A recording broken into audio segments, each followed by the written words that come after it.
मृणालय और पिछले सेशन में हमने देखा था software development life cycle. Software development life cycle में कुछ फेजेस है जैसे कि requirement analysis, designing, coding, testing and maintenance. Requirement में हमने देखा था BA collect the requirement from the client and it store into the BRS document. Okay, BRS document is the business level document. PRS document contain high level document. Overall, all BRS document contains all the requirements of whole projects. The next phase is analysis. In this phase, BRS is converted into SRS, and SRS content functional flow diagram, use cases, snapshot, functional requirements. The next phase is like high level designing and low level designing. Senior architecture design the high level like main module, and their sub module is designed by architecture or developer. Then next phase is coding. The developer write the code and check by the senior developer. Once senior developer approve this code, then testing phase. In this testing phase, all the testing perform in the stage like white box testing, black box testing, gray box testing. And once testing is done, the maintenance phase. In the maintenance phase, the application goes to the client environments like live. Customer जो client जो रहता है वो application को use कर सकता है. If any issues during the like use, तब जो टेक्निकल टीम रहती है वो अलग से टीम यहाँ पर अलोकेट की जाती है. अगर कोई इशू आता है मेंटेनेंस में, प्रोडक्शन मतलब क्लाइंट इन्वायरमेंट्स में अगर कोई इशू आता है तो वो हैंडल किया जाता है वो टीम के हिसाब से. वो हम आगे देखने वाले हैं. तो अभी तक हमने देखा कि एक सॉफ्टवेयर डेवलप करने के लिए कौन से फेजेस ज़रूरी होते हैं. अब ठीक है, यहाँ तक तो हमको समझ में आ गया कि हाँ, एक सॉफ्टवेयर बनाना है तो रिक्वायरमेंट भी चाहिए, एनालिसिस भी करना होगा, उस पर डिज़ाइन भी करना होगा, फिर कोडिंग, फिर उसके बाद टेस्टिंग, फिर मेंटेनेंस. बट इसका यूज़ कैसे, कौन से सीक्वेंस से कब रिक्वायरमेंट लेना है, उस पर पहले डिज़ाइन करना है, फिर बाद में रिक्वायरमेंट्स लेना है, और टेस्टिंग पहले करना है, फिर बाद में कोडिंग करना है. कौन से सीक्वेंस से इसको यूज़ करना है, कैसे यूज़ करना है, ये पता नहीं था. तो आईटी इंडस्ट्री के लोगों ने क्या किया, कुछ मॉडल्स निकाले. ठीक है, हम इसको कैसे यूज़ करेंगे उसके कुछ मॉडल्स निकाले. जैसे कि सबसे पहले उन्होंने सोचा कि जो भी मॉडल है, ओके, जो भी ये फेजेस है, हम मॉडल के रूप में हम उसको यूज़ करेंगे. जैसे कि वाटरफॉल. अब उन्होंने क्या किया, जितने भी रिक्वायरमेंट्स थे, जितने भी फेजेस थे, वो एक सीक्वेंस से उन्होंने यूज़ करना स्टार्ट कर दिया. जैसे कि वाटरफॉल, सबसे पहले उन्होंने एक वाटरफॉल का एक कुछ आइडिया निकाला, वाटरफॉल मॉडल. तो उन्होंने क्या किया, सब requirements, analysis, designing, coding, testing, maintenance, इस फेज को क्या किया, एक फेज को जब तक कंप्लीट नहीं होता तब तक एक फेज अलग फेज से अलग कर दिया. अब देखते हैं कि इसको वाटरफॉल क्यों कहते हैं. अब इन्होंने क्या किया कि जो फेजेस है एक लाइन से यूज़ करना स्टार्ट कर दिया. अब स्टार्टिंग में हुआ क्या था कि जो BA था, बिजनेस एनालिस्ट था, वो गया क्लाइंट के पास. क्लाइंट को बोला हाँ भाई, तुम्हारे रिक्वायरमेंट्स दो. तुम्हारे रिक्वायरमेंट्स दो. जो भी रिक्वायरमेंट्स थे पूरे के पूरे BA ने कलेक्ट कर दिए BRS डॉक्यूमेंट में. और बोलता है कि और आपके कुछ रिक्वायरमेंट्स है. तो हाँ, जितने भी रिक्वायरमेंट्स बचे कुछ है, सभी के सभी, जब तक रिक्वायरमेंट्स कंप्लीट नहीं होता उधर बैठा रहता था ये BA. मतलब जब तक पूरे के पूरे रिक्वायरमेंट्स यहाँ पर कलेक्ट नहीं होती थी, ये इसी फेज में जो प्रोजेक्ट था, जो एप्लीकेशन था, वो इसी फेज में अभी तक था. मतलब अभी उनके पास 100 रिक्वायरमेंट्स आ गए. फिर भी ये पूछ रहा है कि और कोई रिक्वायरमेंट्स है। ओके, अगर रिक्वायरमेंट्स है तो अभी दे दो। ओके, फिर उसके बाद एक बार रिक्वायरमेंट्स आ गई तो ये जो BA है इसको बैठ के कन्वर्ट करने के लिए ये सारे डॉक्यूमेंट्स में। ओके, इसको कन्वर्ट करने को बैठ गया। ओके, अब कंसिडर करो कि यहाँ पर 15 दिन लग गए, यहाँ पर 10 दिन लग गए उसको कन्वर्ट करने में। ओके, 10 दिन कन्वर्ट करने को लग गए इधर 25 दिन, राइट। तो यहाँ पर जब तक पूरी की पूरी रिक्वायरमेंट कलेक्ट नहीं होती थी तब तक ये एनालिसिस फेज कंप्लीट नहीं हो पा रहा था। फिर उन्होंने क्या किया, लाइक यहाँ पर 15 दिन लग गए रिक्वायरमेंट्स कलेक्ट करने के लिए। फिर उसके बाद उन्होंने जो BA है उसने कन्वर्ट किया उस BRS को SRS फॉर्मेट में। SRS फॉर्मेट में उन्होंने कुछ रिक्वायरमेंट्स को एक्सप्लेन किया, स्नैपशॉट वहाँ पर ऐड किए, फिर उसमें फ्लो डायग्राम निकाली, फिर उसके बाद यूज़ केसेस भी ऐड कर दिए। ओके, तो इस सबको टाइम लगा 1.5 महीने का, सॉरी 25 दिन का। फिर एक बार अब एनालिसिस हो गया, फिर अब ये जो डॉक्यूमेंट है वो डेवलपमेंट इन्वायरमेंट्स में प्रोवाइड कर दिया, राइट। डेवलपमेंट इन्वायरमेंट्स को प्रोवाइड कर दिया, जैसे कि डिज़ाइन करने के लिए। अब डिज़ाइन करने के लिए ये जो रिक्वायरमेंट्स है वो डिज़ाइन टीम कडे पाठवून दिला। तो फिर यहाँ पर हुआ क्या कि जो डिज़ाइनिंग टीम उन्होंने मेन मॉड्यूल उनके सब module high level designing, low level designing को डिज़ाइन करना स्टार्ट कर दिया। फिर से इनको लग गया फिर से 15 दिन। ओके, यहाँ पर कंसिडर करो 1.5 महीने का टाइम लग गया। फिर से तब तक ये डेवलपर लोग बैठे रहते थे, ये जब तक डिज़ाइन कंप्लीट नहीं होती थी तब तक ये क्या कर रहे थे, बैठ के रहते थे। तो पूरे की पूरी जब तक डिज़ाइन कंप्लीट नहीं हो पा रही, जब तक डिज़ाइन कंप्लीट नहीं होती तब तक ये कोडी जो डेवलपर है, टेस्टर है, ओके, ये बैठ के रहते थे। फिर उसके बाद एक बार डिज़ाइन तैयार होगी, फिर ये डिज़ाइन आती थी डेवलपर के पास। डेवलपर क्या करता था, इस डिज़ाइन के हिसाब से, रिक्वायरमेंट के हिसाब से, डिज़ाइन के हिसाब से जो एप्लीकेशन बनाया है मोइन मॉड्यूल उसमें कोडिंग करते थे, राइट। कोडिंग स्टार्ट करते थे। फिर जो कोडिंग लिखी है वो सीनियर डेवलपर से चेक करते थे। ओके, अब उनको कोडिंग करते समय ऐसा लगा है कि ये जो मॉड्यूल है, यहाँ पर नहीं चाहिए था, एक्स्ट्रा है और कुछ गलत हो गया है। ओके, तो एक बार कोडिंग में ये आ गया तो ये इसको पीछे नहीं भेज सकते थे। ओके, एक बार ये आ गया तो इसको ये पीछे भेज नहीं सकते थे। ठीक है, अब जैसा है वैसा देखो, आगे चलो। फिर उसके बाद ये एप्लीकेशन जो है वो आगे चला गया टेस्टिंग के लिए। जब अगर डेवलपमेंट प्रॉपर हो गया तो फिर से ये आगे चला गया। फिर टेस्टर ने टेस्ट कर दिया, उसमें कुछ इश्यूज आए। ओके, फिर से डेवलपमेंट टीम को भेज दिया, डेवलपमेंट ने रिजॉल्व करके दिया। ओके, डेवलपर ने रिजॉल्व करके दिया। फिर से टेस्टिंग टीम को कुछ इश्यूज आ गए, फिर से डेवलपर को भेजा, डेवलपर ने फिक्स करके दिया, राइट। ये सिलसिला चलता रहा। फिर उसके बाद ये मेंटेनेंस फेज में चला गया। जब टेस्टिंग कंप्लीट होने के बाद जो एप्लीकेशन है वो मेंटेनेंस फेज में चला गया। अब ये जो रिक्वायरमेंट्स है, ओके, जो रिक्वायरमेंट्स है उसको रिक्वायरमेंट्स गैदर से लेकर टेस्टिंग और मेंटेनेंस तक टोटल लगे 3 महीने। ओके, टोटल लगे 3 महीने, 3 मंथ्स।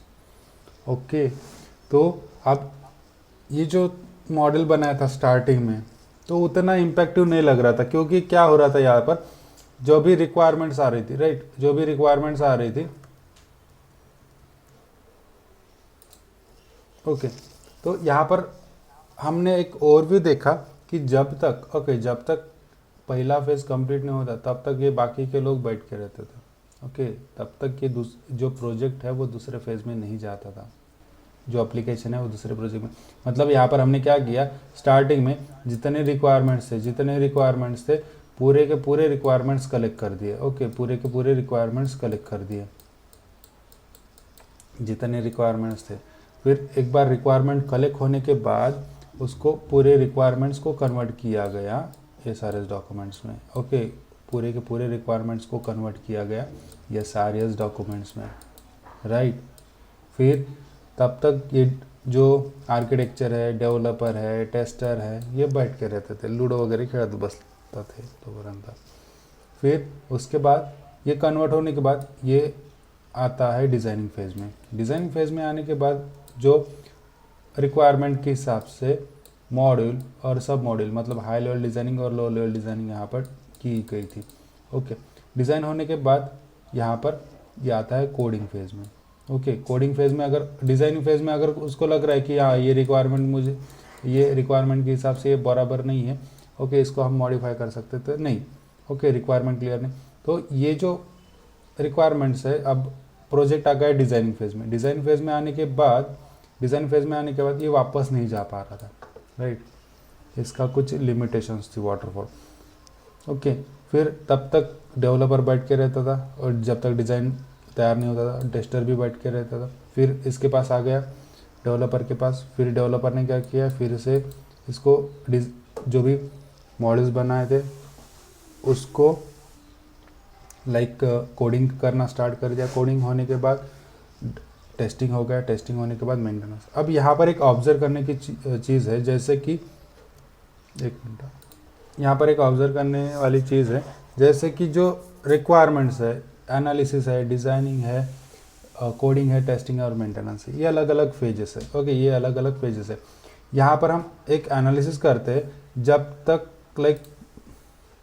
तक पूरे के पूरे रिक्वायरमेंट्स, ओके, पूरे के पूरे रिक्वायरमेंट्स और पूरे के पूरे एक फेज़ कंप्लीट नहीं होता, एक फेज़ कंप्लीट नहीं होता, तब तक ये जो है वो आगे नहीं बढ़ता था। ओके, तब तक एप्लीकेशन दूसरे फेज़ में नहीं जा पाता था। ओके, हम एक फेज़ जब तक कंप्लीट नहीं होता था तब तक हम दूसरे फेज़ में नहीं जा पाते थे। जब तक एनालिसिस फेज़ कंप्लीट नहीं होता था तब तक हम दूसरे फेज़ में नहीं जा सकते थे। ओके, करंट फेज़ से नेक्स्ट फेज़ में हम नहीं जा पाते थे जब तक वो कंप्लीट नहीं होता था, राइट। पहला पॉइंट, जब तक पहली फेज़ कंप्लीट नहीं होती थी तब तक दूसरे फेज़ में हम नहीं जाते थे। जब तक पहली फेज़ जब तक कंप्लीट नहीं होती थी तब तक हम दूसरे फेज़ में नहीं जाते थे। दूसरी चीज़, हम करंट फेज़ से अगर हम डिज़ाइनिंग फेज़ में हैं, करंट फेज़ से हम प्रीवियस फेज़ में नहीं जाते थे, राइट। हम प्रीवियस फेज़ में नहीं जाते थे और एक सीक्वेंस, ये जो मॉडल है एक सीक्वेंस से चल रहा था, मतलब एक कंप्लीट होने के बाद दूसरा कंप्लीट होने के बाद तीसरा, एक सीक्वेंस है, मतलब ऊपर से लेकर नीचे तक। जैसे कि पानी गिरता है, वाटरफॉल, उसी टाइप में इसको कहा गया वाटरफॉल, मतलब ऑलवेज ऊपर से नीचे, नीचे से ऊपर नहीं।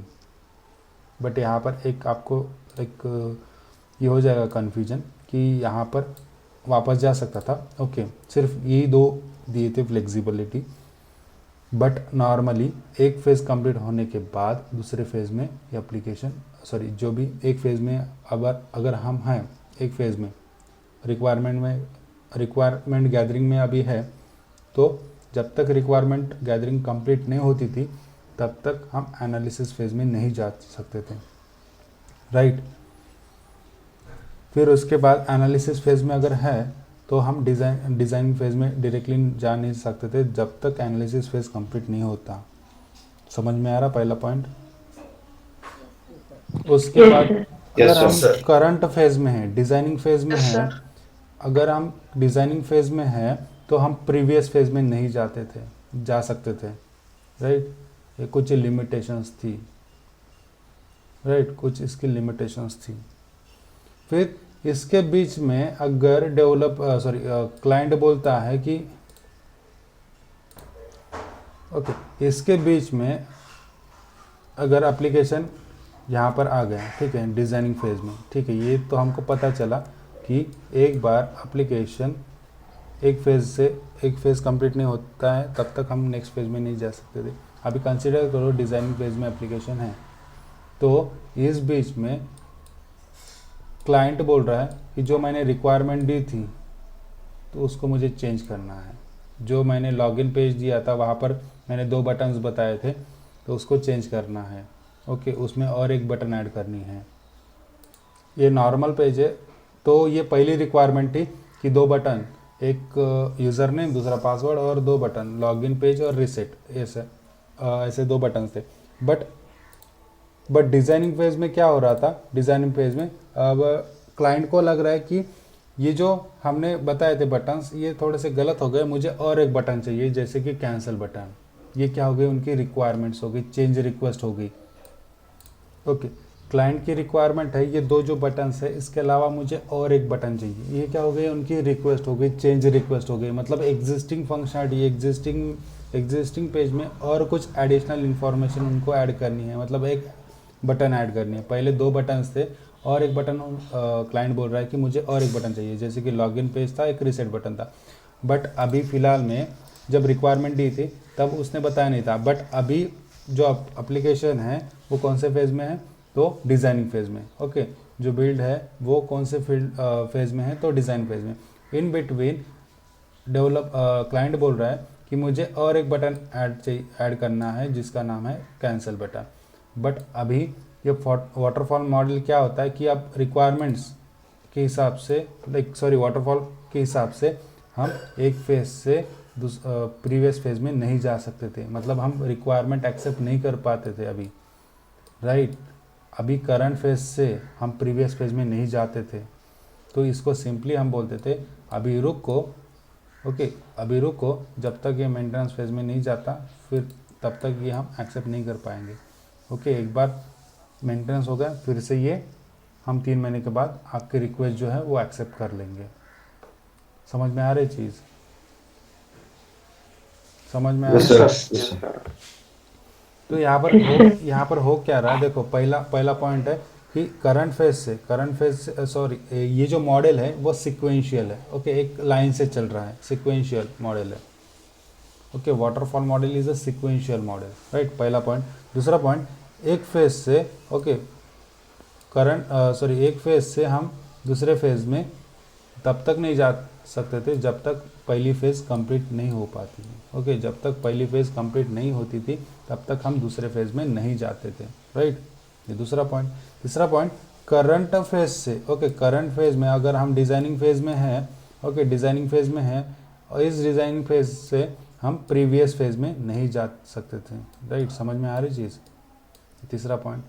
चौथा पॉइंट है इन बिटवीन अगर ये वाटरफॉल मॉडल स्टार्ट हो गया और अब किसी बीच के लाइक फेज में है, तो इन बिटवीन अगर कोई रिक्वायरमेंट्स चेंज रिक्वेस्ट आती है, ओके, चेंज करने के लिए कुछ रिक्वेस्ट आती है, उसको हम चेंज रिक्वेस्ट कहते हैं, तो we are not accepting this change request.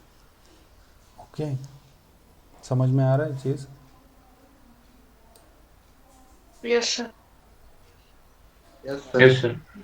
Okay, तो यहाँ पर कुछ लिमिटेशंस थी, लिमिटेशंस थी। और एंड ऑफ द डे जब कस्टमर को ये जो एप्लीकेशन मिलता था तो वहाँ पर बहुत सारे डिफेक्ट मिलने के चांसेस थे, राइट।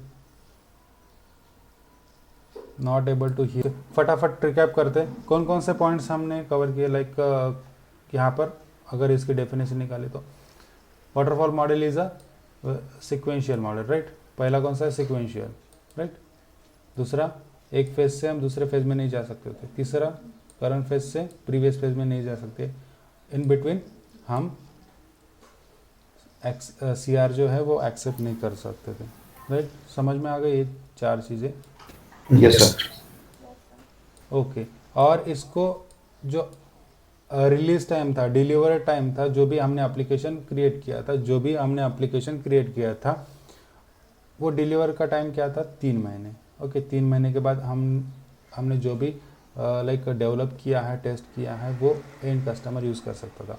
बट इसमें प्रॉब्लम क्या हो रहा था कि कि जो डिप्लॉय था, जब हम एप्लीकेशन दे रहे थे तो बहुत सारे डिफेक्ट आने के चांसेस होते थे, मतलब बहुत सारे चांसेस होते थे डिफेक्ट आने के, राइट।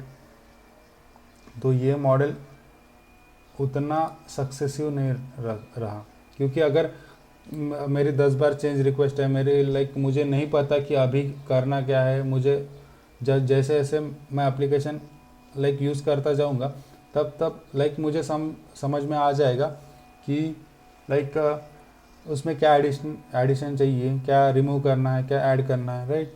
ये मुझे तब पता चलेगा, पहले थोड़ी पता चलेगा ना। तो ये मॉडल उन लोगों के लिए नहीं है जिनकी रिक्वायरमेंट्स कंटिन्यूसली चेंज होती है, बट उन लोगों के लिए बढ़िया है जिनकी रिक्वायरमेंट फिक्स है। उनको पता है कि इसके अलावा हमने एक बार रिक्वायरमेंट दे दी, इसके अलावा हमारे चेंज होने वाले नहीं है। ओके, सिंपल सा हम एक एग्जांपल लेते हैं। डोमिनोज़ में हम गए, राइट, डोमिनोज़ में हम गए तो वहाँ पर एक रिक्वायरमेंट देनी पड़ती है, राइट। रिक्वायरमेंट्स मतलब मुझे एक पिज़्ज़ा चाहिए, मीडियम साइज़ का पिज़्ज़ा चाहिए विथ फ्रेश पैन में एक्स्ट्रा चीज़। अब आपने ऑर्डर प्लेस कर दी, ऑर्डर प्लेस करने के बाद अब वो मेकिंग में स्टार्ट होगा। ओके, मेकिंग करना उसका स्टार्ट होगा। अब आप जब स्टार्ट करते हो तब अगर आप बोलते हो तो उसमें जो फ्रेश पैन है वो मुझे नहीं चाहिए, जो आपका नॉर्मल पैन है उसमें ही आप बनाओ, तो डोमिनोज वाले आपकी जो रिक्वेस्ट है वो एक्सेप्ट नहीं करेंगे, राइट, क्योंकि उन्होंने स्टार्ट कर दिया। ओके, फिर उसमें डिज़ाइनिंग होगी, उसमें फिर डिज़ाइनिंग, ओके, डेकोरेशन होगा, फिर हमको एक डिलीवर किया जाएगा। अगर सिंपल सा है कि हमने कोई पहले रिक्वायरमेंट दी, उसमें हमने अगर कोई चेंज रिक्वेस्ट ऐड कर दी तो डोमिनोज वाले वो एक्सेप्ट नहीं करेंगे। तो पहले ही पता होना चाहिए कि हमको कौन सा पिज़्ज़ा खाना है। अगर आपको और एडिशनल देना है तो आपको क्या करना पड़ेगा, जब ये पिज़्ज़ा आता है फिर आपको फिर से काउंटर पर जाना पड़ेगा, रिक्वायरमेंट देनी पड़ेगी, फिर से बिल करना पड़ेगा, राइट। फिर से नया वाला बिल में आपको वो रिक्वायरमेंट्स को फुलफिल होकर मिलेगी। समझ में आ रहा है waterfall? Sir I have question. Yes sir. हाँ, सर इफ सपोज जैसे as you given the example कि एक बार अगर आपका रिक्वायरमेंट आता है, जब तक वो मेंटेनेंस फेज में नहीं जाता है, यू कैन नॉट यस, आप कोई चेंजेस नहीं कर सकते उसमें, right. We are not accepting, yes. But if in case कि अगर वो एक बार मेंटेनेंस फेज में आ गया और क्लाइंट वांट्स टू चेंजेस कि मेरे को वहां पे कैंसिल बटन ऐड करना है, यस, राइट, तो उसके लिए फिर क्या कंपनी उसको अलग से यस, चार्ज लगाए? यस, यस, चार्जेस तो लगाने वाली है वो उसके। लगाएगी अलग से, यस, ऐसा नहीं होगा जो रिक्वायरमेंट में उसका जो रिक्वायरमेंट है जो नई वाली वो फुलफिल होगी? नहीं, कम से कम एक छोटी सी भी रिक्वायरमेंट रही, कम से कम 20 लाख की रिक्वायरमेंट्स रहती है, वो उसको चार्ज छोटा सा अगर ऐड भी करना है एक बटन तो उसको सीआर को 20 लाख 25 लाख का एक चार्जेस रहते हैं, वो ऑर्गेनाइज Whatever करेंगे the होगा। cost, right? Yes, Yeah. अगर आपको रिक्वायरमेंट्स ऐड करनी है तो मेंटेनेंस फेज में आ गए आप, ठीक है। फिर से जब स्टार्ट करेंगे ये बचे हुए रिक्वायरमेंट्स को, फिर से अगर कोई नए रिक्वायरमेंट्स आते हैं फिर से ये स्टार्ट हो जाएगा, ठीक है। Requirement analysis, designing, coding, testing and maintenance, ठीक ठीक है। समझ में आ गया ये चीज़? हाँ।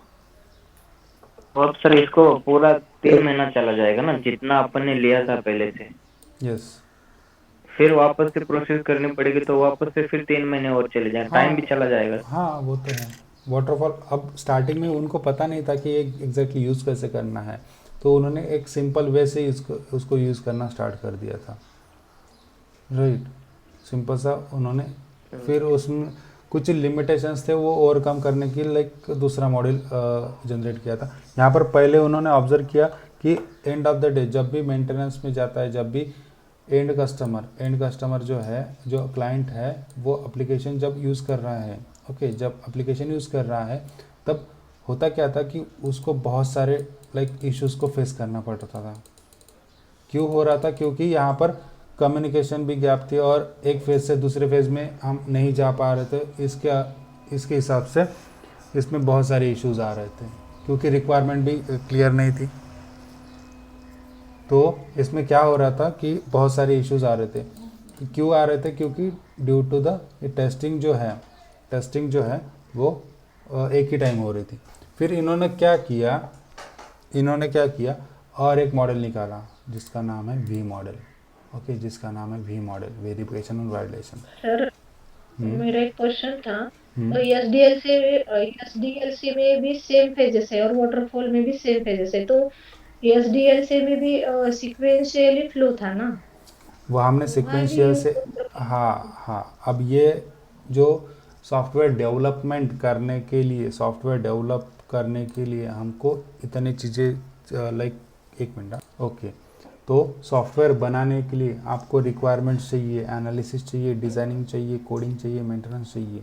ओके, बट ये यूज़ कैसे करना है, ये सिर्फ एक मैंडेटरी, ये इतने फेजेस आपको ज़रूरी होते ही होते हैं एसडीएलसी में। अब एसडीएलसी के मॉडल है, ये एसडीएलसी के मॉडल है waterfall, V model, agile.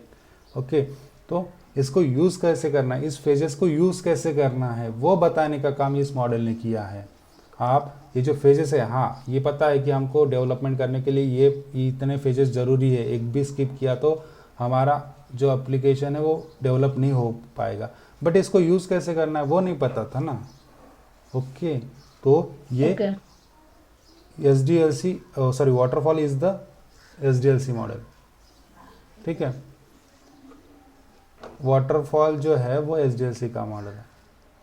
Okay, SDLC ने बहुत सारे मॉडल्स बनाए। पहले ये स्टार्टिंग में उनको समझ में नहीं आ रहा था कि एग्जैक्टली कैसे यूज़ करें इसको, बराबर है। Yes. तो उन्होंने पहले इस पैटर्न में यूज़ करने की कोशिश की, जैसे कि पहले रिक्वायरमेंट ले ली, फिर उसके बाद एनालिसिस कर लिया, फिर उसके बाद डिज़ाइन कर लिया, फिर उसके बाद कोडिंग कर लिया। बट उन्होंने करते समय, डिज़ाइन करते समय उन्होंने क्या किया, जब तक पूरी की पूरी रिक्वायरमेंट्स आती नहीं तब तक ये बाकी के लोग शांत बैठेंगे। ओके, तब तक ये लोग कुछ भी नहीं करेंगे। फिर एक बार रिक्वायरमेंट्स आ गए, फिर उसके बाद एनालिसिस फेज में आएगा। ओके, तब तक ये वाला, मतलब ये तो दोनों एक ही है, तब बाकी के लोग खाली बैठेंगे। जब डिज़ाइनिंग का फेज़ होता है, ओके, डिज़ाइनिंग का फेज़ होता है, तब बीए खाली बैठेगा, फिर डेवलपर खाली बैठेगा, टेस्टर खाली बैठेगा। ओके, जब कोडिंग फेज़ में आता है तो टेस्टर खाली बैठेगा, आर्किटेक्चर खाली बैठेगा, बीए खाली बैठेगा। ओके, इस हिसाब से इस अप्रोच से उन्होंने ये लाइक मॉडल डिज़ाइन किया था। बट उनको पता चला कि कुछ इसमें बहुत सारे लिमिटेशंस हैं, कि जो हमको ओवरकम करने चाहिए, क्योंकि एंड ऑफ द डे जो क्लाइंट है उसको बहुत सारे एरर को फेस करना पड़ रहा है। तो उन्होंने क्या किया कि जैसे ही एक नया मॉडल जो है, मॉडल और मॉडल में कंफ्यूज नहीं होना है, मॉडल जो है उन्होंने लाइक डिज़ाइन कर लिया। ओके, जैसे कि वी मॉडल। ओके, फिर से उन्होंने जो भी वाटरफॉल में लिमिटेशंस थे यहाँ पर ओवरकम करने की कोशिश की। अब उन्होंने क्या सोचा कि हाँ, एंड ऑफ द डे जब भी मेंटेनेंस में ये एप्लीकेशन जा रहा है, लाइक जो क्लाइंट है उसको एरर को फेस करना पड़ रहा है, तो अभी हम क्या करते हैं, जब भी रिक्वायरमेंट्स आती है तब हम टेस्ट कर लेंगे। ओके, उसको टेस्ट कर लेंगे। जब भी एनालिसिस फेज़ होता है वहाँ पर हम टेस्टिंग कर लेंगे, जब भी डिज़ाइनिंग फेज़ होता है वहाँ पर हम टेस्टिंग कर लेंगे। ओके, फिर डिज़ाइनिंग फेज़ में हम टेस्टिंग कर लेंगे, कोडिंग फेज़ में भी हम टेस्टिंग कर लेंगे, और टेस्टिंग फेज़ में भी टेस्टिंग कर लेंगे। इससे हो क्या रहा है कि मैं अगर पहले फेज़ में हूँ, अगर कोई इश्यूज़ आते हैं तो वो वही के वही आइडेंटिफाई हो जाएंगे, वही के वही रिजॉल्व हो जाएंगे, वो नेक्स्ट फेज़ में नहीं जाएंगे। ओके, अगर गलती से भी अगर जाता है कोई इशू तो वो नेक्स्ट फेज़ में पकड़ में आ जाएगा। ओके, तो फिर से यहाँ पर डेवलपर टेस्टर लगा दिए, फिर से यहाँ पर टेस्टिंग, जब भी डिज़ाइन होती है फिर से यहाँ पर जो भी डिज़ाइन हो रही वो वहाँ पर प्रॉपर डिज़ाइन हो रही कि नहीं वो क्रॉस चेक करने के लिए यहाँ पर फिर से टेस्टर लगा दिए। ओके, अब फिर से यहाँ पर टेस्टर लगा दिए, फिर से अगर कोई इश्यूज़ आता है यहाँ पर रिजॉल्व हो जाएगा, मतलब नेक्स्ट फेज़ में जाने की ज़रूरत ही नहीं। नेक्स्ट फेज़ में वो इश्यू जाने की मतलब बहुत कम चांसेस रहते हैं नेक्स्ट फेज़ में वो इश्यू जाने के। मतलब एंड ऑफ द डे जब भी डिलीवर होगा, ओके, जब भी जो भी एप्लीकेशन डिलीवर होगा वो मिनिमम लाइक जो भी मैक्सिमम मेजर डिफेक्ट है वो रिजॉल्व किए हुए मिलेंगे। समझ में आ रहा है चीज़? जो भी वाटरफॉल में लिमिटेशंस थे, ओके लिमिटेशंस थे, हम लिमिटेशन और ये क्यों बोल रहे हैं, लिमिटेशंस क्यों बोल रहे हैं और ड्रॉबैक क्यों नहीं बोल रहे? अगर उसकी कैपेसिटी उतनी है तो हम उसको लिमिटेशन बोलेंगे। ओके आपके पास वो 1110 मोबाइल देखा होगा आपने नोकिया का, अगर आप उससे एक्सपेक्ट करोगे कि इसमें यूट्यूब चलेगा तो नहीं हो सकता ना, उसकी लिमिट ही उतनी है। तो आप ये बोल सकते हैं क्या वो 1110 जो मोबाइल है उसका ड्रॉबैक वो यूट्यूब नहीं चलाता? उसका लिमिटेशंस है, उतनी उसकी कैपेसिटी है, उस हिसाब से उसने किया है।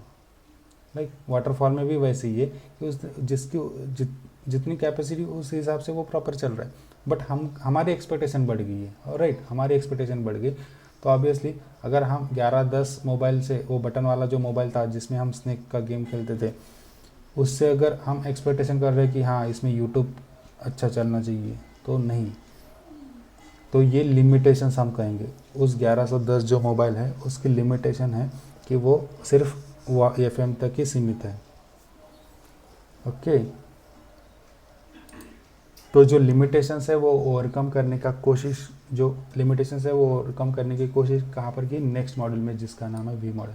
अब हर एक फेज़ में टेस्टिंग करना स्टार्ट कर दिया, हर एक फेज़ में टेस्टिंग करना स्टार्ट कर दिया। बट क्यों किया? क्योंकि अभी लाइक जो भी इश्यूज आ रहे थे उसको मेंटेन करने के लिए, सॉरी उसको रिजॉल्व करने के लिए हर एक फेज़ में हमने टेस्टर लगा दिया। ओके हर एक फेज़ में हमने टेस्टर लगा दिया।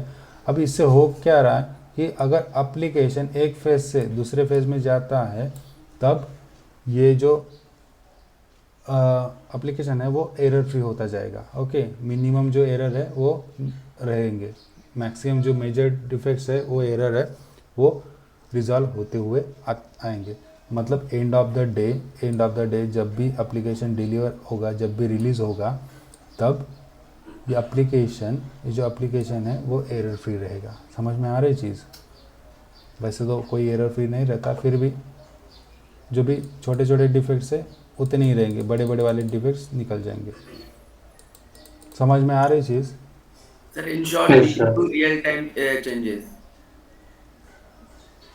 सॉरी सर मतलब in direct word we can say that we can do a real time changes, जैसे रिक्वायरमेंट्स आती है वैसे हम उसको वहाँ पे ऐड कर सकते हैं। ऐड करते नहीं, हम यहाँ पर सिर्फ टेस्ट कर रहे हैं।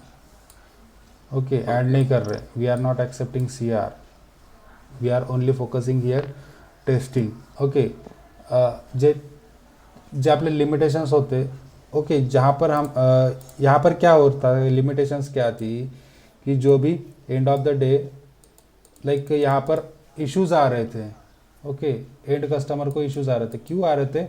क्योंकि ये जो टेस्टिंग है वो कम हो रही थी, एकदम टेस्टिंग बहुत कम हो रही थी। तो इन्होंने सोचा कि इसको हम ओवरकम कैसे करेंगे, इसको हम ओवरकम ऐसे कर सकते कि हर एक फेज़ में हम टेस्टिंग करेंगे। ओके हर एक फेज़ में हम टेस्टिंग करेंगे, तो इनडायरेक्टली यहाँ पर अलग अलग फेज, मतलब हर एक फेज़ में अगर हम टेस्टर लगा लिए तो यहाँ पर ऑब्वियसली हर एक टेस्टर को पैकेज देना पड़ेगा। ओके हर एक टेस्टर को पेमेंट देना पड़ेगा, और ये पेमेंट कहाँ से आएगा? ये पेमेंट आएगा कहाँ से आता है पेमेंट? क्लाइंट से, क्लाइंट की जेब से। ओके क्लाइंट की जेब से, राइट सिंपल से क्लाइंट साइड से ये पेमेंट आएगा। तो क्लाइंट को अगर पहले 1 करोड़ में अगर ये एप्लीकेशन बना के मिल रहा होगा, ओके 1 करोड़ में अगर ये एप्लीकेशन बना के मिल रहा है तो वहाँ पर उसको पे करने पड़ेंगे 1.5 करोड़ रुपए। क्यों? क्योंकि अलग पेज पे टेस्टिंग हो रही है अलग से। हाँ तो सिंपल सा इसका जल्दी डिलीवर हो रहा है। नहीं जल्दी डिलीवर नहीं हो रहा, इसको भी 3 ही महीने लगने वाले, जो लगने वाला है टाइम जो 3 महीने गए, वो इतना एडवांस नहीं हो चुके थे तब तक। ओके अभी वो सिंपल सा फोकस कर रहे थे इस पर, लाइक मिनिमम डिफेक्ट, उनका अभी फ़िलहाल ड्यूरेशन का कुछ इशू नहीं था। ओके वो पहले फोकस कर रहे थे प्रॉपरली जो सॉफ्टवेयर है वो एरर फ्री कैसे डिलीवर हो, राइट। तो ऑब्वियसली हर एक फेज़ में अगर टेस्टर लगा दिए तो वहाँ पर हो क्या रहा था कि जो प्रोजेक्ट की कॉस्ट है वो बढ़ गई थी। ओके, समझ में आ रही चीज़? Yes sir. जहाँ पर उसको 1 करोड़ लगना था उसको Yes, sir. वहाँ पर 1.5 करोड़ लग रहा है, तो ऑब्वियसली ये जो पैसा है कहाँ से आने वाला है, तो क्लाइंट साइड से आने वाला है। ठीक है, तो इनडायरेक्टली जो प्रोजेक्ट का बजट था वो बढ़ गया है। तो ये जो मॉडल है वो लाइक कॉस्टली मॉडल है। ओके, अब जिनकी रिक्वायरमेंट्स हर एक फेज़ में टेस्टिंग की है और एरर फ्री मतलब मिनिमम एरर वाला प्रोजेक्ट चाहिए, एप्लीकेशन चाहिए, तो वो ये मॉडल चूज़ कर सकते हैं। राइट, समझ में आ रहा है? बट इसमें भी वही चीज़ हो रही थी जो पहले हो रही थी, CR we are not accepting. Okay, CR accept नहीं कर पाते थे। ओके, इसका भी ड्यूरेशन 3 महीने का था। जो वहाँ पर लिमिटेशंस थी, ओके, जो टेस्टिंग का टेस्टिंग वाला जो इश्यूज था वो हमने यहाँ पर रिजॉल्व कर लिया। बट यहाँ पर भी वैसे ही चल रहा था कि एक बार टेस्ट रिक्वायरमेंट्स आ गई तब तक बाकी के लोग शांत बैठो। ओके, जब तक एनालिसिस फेज़ कंप्लीट नहीं था तब तक डिज़ाइनिंग फेज़ नहीं हो रहा था। राइट, समझ में आ रही चीज़? तो इन्होंने एक चीज़ को तो कवर कर लिया, टेस्टिंग को, बट जो डिलीवरी टाइम था, चेंज रिक्वेस्ट था, अभी भी वो बाकी था। फिर उन्होंने और एक मॉडल निकाला जिसका नाम है अजाइल। ओके, जिसका नाम है अजाइल। तो अजाइल मॉडल क्या होता है कि 90% कंपनी में अभी यूज़ कर रहे हैं। अजाइल मॉडल जो है वो अभी 90% कंपनी में यूज़ कर रहे हैं। क्यों यूज़ कर रहे हैं? जितने भी लिमिटेशंस थे वी मॉडल और वाटरफॉल के, वो पूरे के पूरे ओवरकम कर लिए हैं अजाइल मॉडल में। ओके, अब यहाँ पर जो टाइम ड्यूरेशन था डिलीवरी का, ओके, रिलीज़ का, वहाँ पर कम हो गया, अजाइल में कम कर दिया। वी आर एक्सेप्टिंग, अभी हम CR भी एक्सेप्ट कर रहे हैं, चेंज रिक्वेस्ट जो है वो हम एक्सेप्ट कर रहे हैं। और ये मॉडल जो है इटरेटिव है। अब इसके कुछ अजाइल मॉडल है 90% कंपनी में यूज़ किए जाते हैं, जैसे कि अजाइल इज़ वेरी फ्लेक्सिबल और iterative model. Okay, agile is very flexible और iterative model. Developer and tester work together, ये हम धीरे धीरे देखेंगे कि हर एक चीज़ को हम एक्सप्लेन करेंगे। अभी फ़िलहाल में 4 पॉइंट्स समझ लो कि अजाइल इज़ वेरी फ्लेक्सिबल और iterative model, developer and tester work together, we are accepting any CR at any phase and it should not be impact on functionality and the production. Okay, अब ये flexible Q model है, iterative Q model है, developer और tester work together कैसे करते हैं, हम CR accept कैसे करते हैं। ओके, और we are focusing on it should not be impact on functionality and the production. Okay, इसको हम धीरे धीरे एक्सप्लेन करेंगे। जितने भी लिमिटेशंस थे वी मॉडल और वाटरफॉल मॉडल में, जितने भी लिमिटेशंस थे वी मॉडल और वाटरफॉल मॉडल में, वो अजाइल में ओवरकम कर दिए। अभी 90% कंपनीज, ओके, 90% कंपनीज अजाइल को फॉलो करती है। क्यों फॉलो करती है वो आपको धीरे धीरे समझ में आएगा। तो ये अजाइल स्टार्ट करने से पहले हम कुछ इन्फॉर्मेशन है। आपको पता है BA कौन होता है? BA business analyst. Business okay, BRS business requirement specification, SRS system requirement, software requirement specification. Okay, हमारा रिक्वायरमेंट्स मतलब रिक्वायरमेंट्स। ओके, अभी फ़िलहाल कभी भी कोई BRS पूछता है, SRS पूछता है, BA पूछता है, तो आपको सिर्फ लॉन्ग फॉर्म नहीं बताना है, उसके बारे में कुछ जो भी इंफॉर्मेशन है वो आपको डिलीवर करना है। तो BA का काम क्या है, BA मतलब क्या होता है, BA के रोल्स क्या है, BRS का काम क्या है, BRS क्या होता है, ये आपको पूरा बताना पड़ता है। राइट, तो BA क्या करता है? BA is a mediator between client and technical team. Right, और Who collects the information requirement. Yes, from the Client. gather the Client. from the client. Okay, and BRS document. BRS document made by BA. Yes, क्या रहता है उसमें? उसमें regarding project और regarding functionality Documents total का requirements काम करता है. Yes, Client requirements. expectations रहते हैं sir. It Yes. is a document format. Yes, doc format. तो प्रोजेक्ट्स के बारे में रहता है, मतलब क्या रहता है प्रोजेक्ट के बारे में, क्या रहता है वहाँ पर? रिक्वायरमेंट्स रहती है. High level requirements. Okay okay, business level document Or होता है ये. BRS from the client. Sorry, BRS collect the information from the client. High level document. BRS collect the information from the Sorry, client. sir. BA collects the requirement from client. Okay, and is stored into the BRS document. BRS. And SRS documents. It is BRS also converted into SRS. SRS, and it is also done by BA. BA, business analyst. Okay, SRS content. functional requirement, functional flow diagram, use case and snapshot. Right. Okay, यहाँ पर हमने सिर्फ modify किया है. अजल में हमने क्या किया है? सिर्फ मॉडिफाई किया गया है. बीए को हम बोलेंगे प्रोडक्ट ओनर. ओके, क्लाइंट को बोलेंगे हम स्टेक होल्डर. ओके, अजल में हम सिर्फ मॉडिफाई किया है. जो भी बीए है, बीआरएस है, एसआरएस है, रिक्वायरमेंट्स है, इसको हमने थोड़ा सा मॉडिफाई किया है. तो बीए को हम बोलेंगे यहाँ पर प्रोडक्ट ओनर. ओके, क्लाइंट को बोलेंगे हम स्टेक होल्डर. बीआरएस को बोलेंगे प्रोडक्ट बैकलॉग. एसआरएस को बोलेंगे स्प्रिंट बैकलॉग. और रिक्वायरमेंट्स को बोलेंगे हम यूज़र स्टोरीज. ओके, तो अब इस हिसाब से अगर आपने बताया कि BA collect the information from the client and you store into the BRS documents, तो इसको हम कैसे कह सकते हैं? Product owner collect the requirement from the stakeholder and store into the product backlog.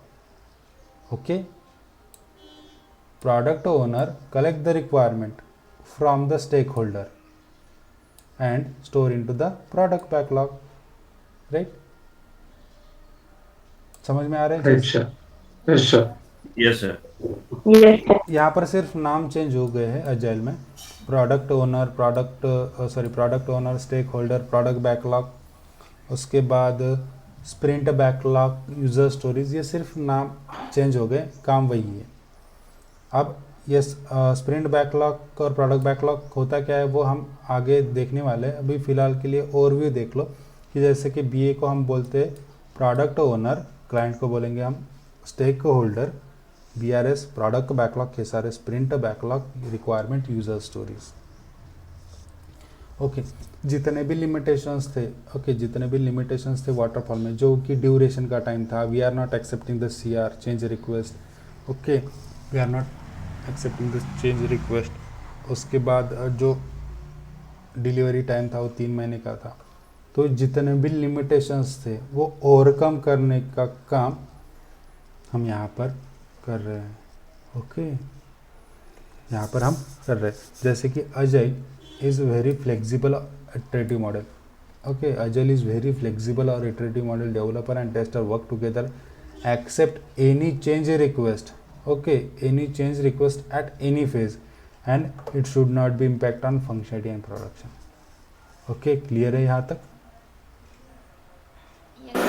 Yes sir. Okay, तो Agile Yes, sir. ये हम इसको एक्सप्लेन करेंगे धीरे धीरे. तो ये ओवरव्यू बताते. अभी देख लो कि अजाइल के कुछ टाइप्स होते हैं. जैसे कि स्क्रम, लीन, कैनबैन, डीएसडीएम, एफडीडी. ओके, स्क्रम, लीन, कैनबैन, डीएसडीएम, एफडीडी. तो उसमें से हम फॉलो कर रहे हैं स्क्रम. क्यों फॉलो कर रहे हैं ये आपको आगे पता चलेगा. ओके, स्क्रम, लीन, कैनबैन, डीएसडीएम, एफडीडी, तो उसमें से हम फॉलो कर रहे हैं स्क्रम. अब स्क्रम के कुछ रोल्स होते हैं. ओके, कुछ रोल्स होते हैं. Product owner, scrum master, Dave team. Okay, product owner, scrum master, Dave team. अब ये जो 4 पॉइंट है वो धीरे धीरे आपको समझ में आ जाएगी. जैसे जैसे हम आगे बढ़ेंगे वैसे वैसे समझ में आएगी. तो अजाइल के कुछ टाइप्स होते हैं, स्क्रम, ओके, स्क्रम, लीन, कैनबैन, डीएसडीएम, एफडीडी। फिर उसके बाद स्क्रम रोल्स होते हैं। स्क्रम रोल्स में 3 रोल्स आते हैं मेनली, जैसे कि प्रोडक्ट ओनर जो हमारा ये प्रोडक्ट ओनर है वो ओके इन्वॉल्व रहेगा, प्रोडक्ट ओनर। फिर उसके बाद स्क्रम मास्टर एक नई कंसेप्ट है, अलग कंसेप्ट है, उसके बारे में हम देखेंगे। और dev team, okay, development team मतलब developer and tester work together, team size is 7। अब डेवलपर और टेस्टर वर्क क्या करते हैं, देखो यहाँ पर इशू लिमिटेशंस क्या थी। अब कोडिंग, ओके, कोडिंग में कौन रहता, कोडिंग कौन करता है, तो डेवलपर, ओके, डेवलपर कोडिंग करता था, तो डेवलपर की अलग टीम बैठती थी, ओके, टेस्टिंग की अलग टीम बैठती थी। पहले स्टार्टिंग में कंसिडर करो कि यहाँ पर 50 डेवलपर है, ओके, यहाँ पर 50 डेवलपर है और यहाँ पर 50 टेस्टर है, राइट, यहाँ पर 50 टेस्टर है और यहाँ पर 50 डेवलपर थे। अब यहाँ पर क्या होता था कि अगर कोई इश्यूज़ आता था, किसी एप्लीकेशन में कोई इश्यूज़ आता था, लाइक किसी फंक्शनलिटी में कोई प्रॉब्लम आता था, तो टेस्टर जो है वो रिपोर्ट करता था डेवलपर को, ओके, ये अलग टीम थी। अब डेवलपर कौन से काम में है, कौन से प्रायोरिटी के वर्क में है, वो हमको नहीं पता था, हमने भेज दिया, ओके, जो इश्यूज़ थे वो डेवलपर को भेज दिया, मेल कर दिया। अब डेवलपर ने देखा नहीं देखा पता नहीं हमको, वो छुट्टी पर है क्या है, उसका स्टेटस हमको कुछ भी नहीं पता, हमने तो भेज दिया। मतलब एक इश्यूज़ रिजॉल्व करने के लिए हमको 4 से 5 दिन लगते थे यहाँ पर, ओके। फिर उसके बाद वो डेवलपर फिक्स किया नहीं किया हमको कुछ भी नहीं पता चलता था, उसको लग रहा वो करेगा अदरवाइज़ नहीं करेगा, उसकी मर्ज़ी से सब चल रहा था, राइट। हम बोल रहे थे कि अरे वो जो लॉगिन बटन है, लॉगिन बटन भी वर्क नहीं कर रहा है, अगर फिक्स नहीं होता है तो हमें एप्लीकेशन में एंटर कैसे हो जाएगा। उसने अगर 3 दिन लगाए 4 दिन लगाए फिर भी हम स्टक हो जाएंगे ना, हम लॉगिन ही नहीं कर पाएंगे तो हम होम पेज में एंटर ही नहीं कर पाएंगे, आगे की टेस्टिंग रुक के रहेंगी। जो यहाँ पर कम्युनिकेशन गैप था, राइट, डेवलपर की टीम अलग थी, ओके, डेवलपर की टीम अलग थी, टेस्टर की टीम अलग थी। पहले डेवलपर अलग अलग अपने हिसाब से चलते थे, यहाँ पर 50 लोग, उनकी टीम अलग थी, यहाँ पर टेस्टर की टीम अलग थी, ये अलग फ्लोर पर बैठते थे। फिर ये डिज़ाइनर की टीम 20 लोगों की कंसिडर करो, यहाँ पर 20 लोगों की टीम है, ये अलग बैठते थे। तो जो कम्युनिकेशन गैप था, लाइक इसको टेस्टर को अगर डेवलपर से बात करनी है तो अवेलेबल है या नहीं है मुझे पता नहीं चलता था, राइट, अवेलेबल है नहीं है, समझ में आ रही चीज़। अगर मैंने कुछ इश्यूज़ रिजॉल्व कर दिए, ओके, इश्यूज़ रिजॉल्व कर दिए, सॉरी, डेवलपर ने अगर कोई इश्यूज़ रिजॉल्व कर दिए तो वो डेवलपर टेस्टर को इंटीमेट करता है वाया मेल, सब ये मेल के थ्रू चलता था। बट ये टेस्टर अवेलेबल है नहीं है कुछ भी मैं पता नहीं चलता था, ओके। अगर जो भी डिफेक्ट है, जो भी रेज किया है, डेवलपर को समझ में ही नहीं आ रहा कि ये डिफेक्ट कहाँ से ऑकर हो रहा है, वो सिर्फ टेस्टर को पता था, वो टेस्टर छुट्टी पर। अब इन्होंने क्या किया, ये जो लिमिटेशंस थे इनको ओवरकम करने की कोशिश की। तो अगर डेवलपर को कुछ डिज़ाइनर से काम होता था, डिज़ाइनर की टीम अलग होती थी। अब इन्होंने क्या किया, अब ये तो कहीं बड़ा नहीं है, तो इन्होंने क्या किया, एक अलग से टीम फॉर्म की। अलग से टीम फॉर्म की मतलब यहाँ पर 50 लोगों की टीम है, ठीक है, यहाँ से 2 डेवलपर यहाँ पर रख दिए, ओके, यहाँ से 2 टेस्टर यहाँ पर रख दिए, यहाँ पर एक डिज़ाइनर यहाँ पर रख दिया। इनको सबको मैनेज करने के लिए इनको काम असाइन करने के लिए एक TL रख दिया। फिर उसके बाद एक मैनेजर रख दिया और इनकी छोटी सी टीम फॉर्म कर दी, ओके। अब 2 टेस्टर, 2 डेवलपर, एक UI डिज़ाइनर, एक TL, इनको काम असाइन करने के लिए, एक मैनेजर इनको मैनेज करने के लिए, ऐसी एक छोटी सी टीम फॉर्म की।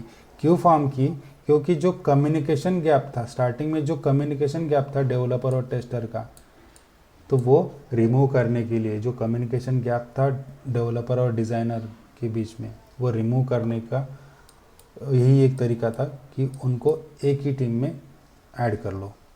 समझ में आ रहा है चीज़, समझता है? मतलब एक ही Yes, टीम sir. में Yes, sir. एक ही Yes, टीम sir. में उन्होंने डेवलपर को भी रखा, टेस्टर को भी रखा, यूआई डिज़ाइनर को भी रखा, टीएल को भी रखा और मैनेजर को भी रखा। तो इससे क्या हो गया था, जो कम्युनिकेशन गैप थी, ओके, कम्युनिकेशन गैप थी वो रिमूव हो गई। अगर टेस्टर को कोई इश्यूज आते हैं, वो इमीडिएट बेसिस पर पता है मेरी टीम में काम कर रहा है डेवलपर, तो डेवलपर कौन से प्रायोरिटी वर्क पर काम कर रहा है मुझे पता है, तो उस अगर वो जैसे ही फ्री होता है मैं उसको बताऊंगा कि हाँ ये इश्यूज आ गया। अगर वो प्रायोरिटी वर्क पर भी काम कर रहा है और फिर भी मेरे लाइक जैसे कि लॉगिन बटन है, ओके लॉगिन बटन है, उस पर मैं लॉगिन ही नहीं कर पा रहा हूँ, मुझे अंदर का जो एप्लीकेशन है वो टेस्ट करना है, बट मैं यहाँ से एंट्री नहीं कर पा रहा हूँ, तो मैं इमीडिएट बेसिस पर बता सकता हूँ डेवलपर को कि ये जो इश्यूज़ है वो हाई प्रायोरिटी पर है, आपका जो काम है वो अभी साइड में रखो, इसको पहले रिजॉल्व करके दो, क्योंकि मुझे जो बाकी की फंक्शनलिटी वो टेस्ट करनी है। और ये क्या होता है कि मैं यहाँ से एंटर ही नहीं कर पाता हूँ। वो डेवलपर क्या करेगा, इमीडिएट बेसिस पर आपके लाइक इश्यूज़ देखेगा और वो आपको रिजॉल्व करके देगा। मतलब जो कम्युनिकेशन गैप थी, पहले आप क्या करोगे, हाँ login button is not working, ये सिंपल सा आप मेल भेज दोगे, ओके वो देखेगा नहीं देखेगा पता नहीं क्या है, राइट। तो जो कम्युनिकेशन गैप है वो रिमूव करने का काम यहाँ पर अजय ने किया।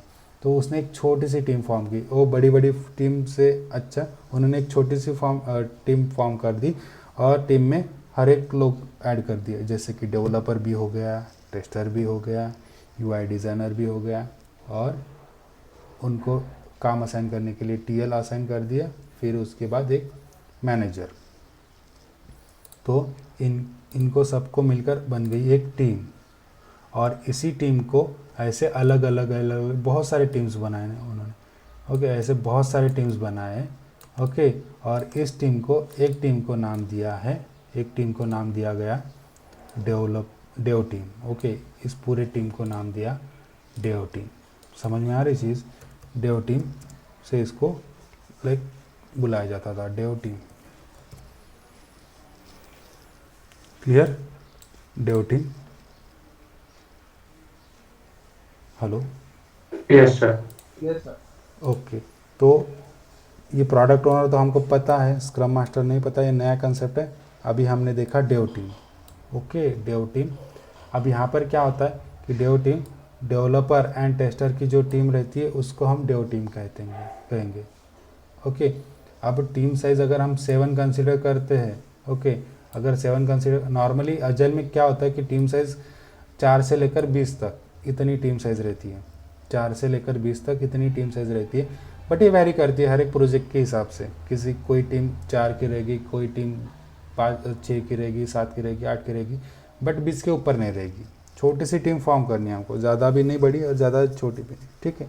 बट जब भी टीम फॉर्म करते हैं तो मैनेजर ये ध्यान में रखता है, तो उसमें डेवलपर भी आना चाहिए, यूआई डिज़ाइनर भी आना चाहिए, टेस्टर भी आना चाहिए, ऐसी छोटी सी टीम फॉर्म करता है।